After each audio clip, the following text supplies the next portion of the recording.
Hello everyone, আসসালামু আলাইকুম। সবাইকে শুভেচ্ছা জানিয়ে শুরু করছি আমি আমার আজকের প্রথম ব্লগ। যদি কোনো ভুল ত্রুটি হয়ে থাকে ক্ষমা দৃষ্টিতে দেখবেন। আজকের রেসিপি আমার mango milk pudding. Mango milk pudding তৈরি করতে যা যা লাগবে: 2টা আম, agar agar powder, vanilla essence. আমি চিনি দিব না, তার বদলে নিয়েছি কনডেন্স মিল্ক। আমি আগে থেকেই আমের পিউরি জেলিটা তৈরি করে রেখেছিলাম। এটা আমি যেভাবে তৈরি করেছি, আমটাকে ব্লেন্ড করে নিয়ে একটা জালি দিয়ে আমটাকে ভালোভাবে ছেঁকে নিয়েছি। তারপর একটা পাত্রে ব্লেন্ড করা আম দিব, সাথে হাফ কাপ পানি ও 1 চামচ আগার আগার পাউডার দিয়ে ভালোভাবে মিক্স করে নিব। এবার মিডিয়াম আঁচে চুলায় পাত্রে বসিয়ে ভালোভাবে নাড়তে হবে।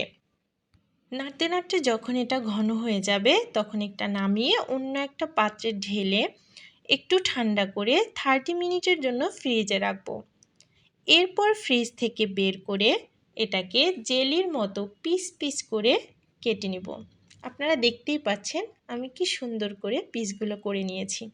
এটা দেখতে যেমন সুন্দর তেমন খেতেও খুবই সুস্বাদু।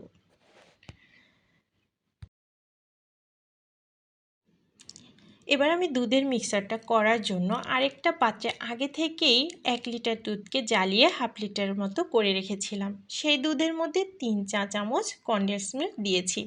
এখানে আপনারা যে যার পছন্দ অনুযায়ী মিষ্টি দিতে পারেন। 1.5 চা চামচের একটু কম আগার আগার পাউডার দিয়েছি। আগার আগার পাউডারটা যেন দানা দানা না হয়ে থাকে, এর জন্য আমি কাঁটা চামচ দিয়ে একটু গুঁড়া করে দিলাম। এরপর ভালোভাবে আগার আগার পাউডার দিয়ে এটাকে মিক্স করতে হবে।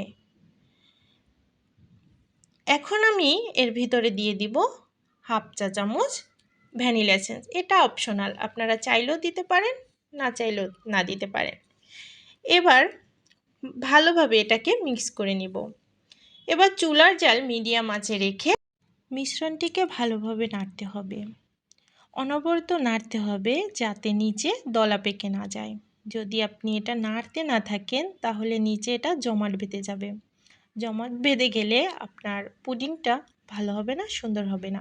নাড়তে নাড়তে যখন এটা ঘন হয়ে আসবে তখন এটা চামচের সাথে লেগে লেগে যাবে। তখন বুঝতে হবে যে আমাদের মিশ্রণটি হয়ে আসছে। মিশ্রণটি হয়ে গেলে এটা চুলা থেকে নামিয়ে আমাদের তৈরি করে রাখা সেই আমের পিউরি জেলির ভিতরে ঢেলে দিব। একটু হালকাভাবে নেড়ে নিব। তারপর এটা ঠান্ডা করার জন্য 1 ঘন্টা ফ্রিজে রেখে দিব। এরপর ফ্রিজ থেকে বের করে নিজের ইচ্ছা মতো কেটে নিব। প্লিজ গাইস, একবার হলেও বাড়িতে ট্রাই করে দেখবেন, দুর্দান্ত মজা। আজকে আমার ভিডিও এই পর্যন্তই। ভালো থাকবেন, সুস্থ থাকবেন, আল্লাহ হাফেজ।